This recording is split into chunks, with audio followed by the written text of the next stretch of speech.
আমি প্রিয়াঙ্কা, তোমরা দেখছো প্রিয়াঙ্কা সরকার ভ্লগস। আজ একটি অত্যন্ত সিম্পল রেসিপি নিয়ে তোমাদের সামনে হাজির হয়েছি। আমার এখানে আছে পনির।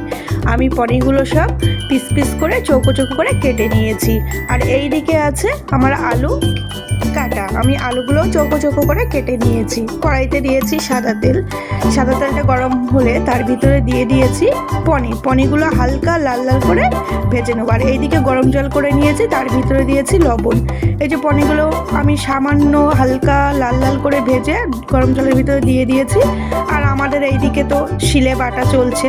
এখানে আছে একটু পোস্ত, জিরে, আদা, গোলমরিচ, কাঁচা লঙ্কা। আর এইদিকে সে পনির ভাজার তেল ছিল, তার ভিতরে দিয়ে দিয়েছি জিরে ফোড়ন, দিয়ে আলুটা দিয়ে একটু লাল লাল করে নেড়ে চেড়ে তার ভিতরে অ্যাড করে দিলাম হলুদ, লবণ আর একটু আখের গুড়। আমরা আখের গুড় খাই, সেই জন্য আখের গুড় তোমরা চিনি দেবে। এবার দিয়ে একটু ভেজে নিয়ে তার ভিতরে অ্যাড করে দিলাম মটরশুঁটি আর একটু টমেটো দিয়ে একটু নাড়াচাড়া করে আমার সে হাতে বেটে রাখা মশলাগুলো দিয়ে আমি ভালো করে আলুটা কষিয়ে নেবো। যে দেখে বোঝাই যাচ্ছে আমার আলুটা প্রায় কষা হয়ে গেছে। তারপরে দিয়ে দেবো সে পনির ভিজিয়ে রেখেছিলাম গরম জলের ভিতরে, সেই জলটা পুরোটাই আমি সব দিয়ে দিয়েছি।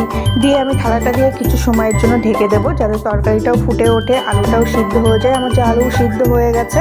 আর দেখে বোঝাই যাচ্ছে প্রায় শেষের পথে আমার নিরামিষ পনির তরকারি। আমি ঠিক নামানোর আগে একটু গরম মশলা ঘি দেবো, ঘি দিয়ে নামিয়ে দেবো। বন্ধুরা, আমাদের আজ শুক্রবার, সেই জন্য ভাবলাম নিরামিষ পনির তরকারি তোমাদের সাথে শেয়ার করি।